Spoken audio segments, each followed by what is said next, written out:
ɁLỌEZE na NWANYỊ OZI, Episode 10. The song did not rise boldly over Umunka. It crept slowly, as if afraid of what it might reveal. The village was quiet, too quiet. No birds greeted the morning. No children laughed. Even the wind moved carefully between the huts. And there it stood, the sacred Iroko tree, cracked, split open at its heart. From within the wound, a faint silver glow paused, alive, watching. In the forest clearing, ຄໍEZE remained on one knee, alive, but no longer the same girl who had entered the void. Silver markings traced her arms, glowing softly, breathing with a power not entirely human. The lead guardian approached carefully. "You crossed into the void and returned," he said, his voice low with disbelief. No one had done that and remained whole. ₦EZE slowly lifted her gaze. "Who said I returned whole?" The wind answered with silence. Inside the palace, Queen Nneka had not slept.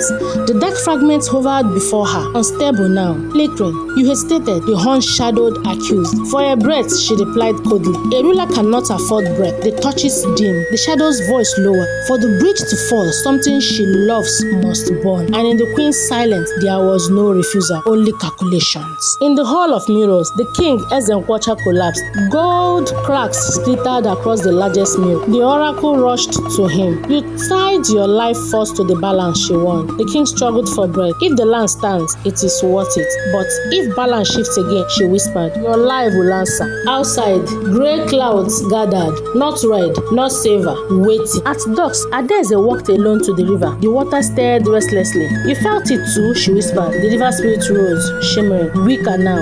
"To be a bridge is not to stand between," the spirit said softly. "It is to carry both sides without drowning." ₦EZE's reflection shifted. For a moment, she did not see herself. She saw a crown made of divided light. What if one side refuses peace? She asked. The river grew still. Then the bridge must decide which weight it can bear. Night fell too quickly. A scream shattered the silence of Umunka. Flames rose near the outer compound. Crimson flames, unnatural, hungry. ₦EZE felt it instantly. Dark fragments, fire. She ran, and through the smoke, she saw her, Queen Nneka, alone, watching. "You will burn your own people," ₦EZE shouted. "I will save them," Nneka replied calmly. "From you." Fire circled inward. Children cried. Villagers trembled. "You are the instability," the queen continued. "Since you awakened, the sky has cracked. The throne has shaken." ₦EZE stepped forward, silver light pushing against red flame. "No," she said firmly. "Truth is what shakes power." The queen lifted the fragment.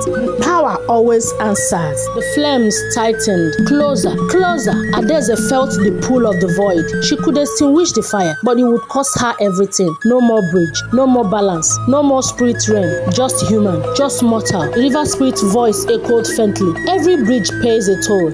₦EZE looked at the burning huts, at the crying children, at the queen, at the split moon above, and she whispered, "I chose them." She raised her hands.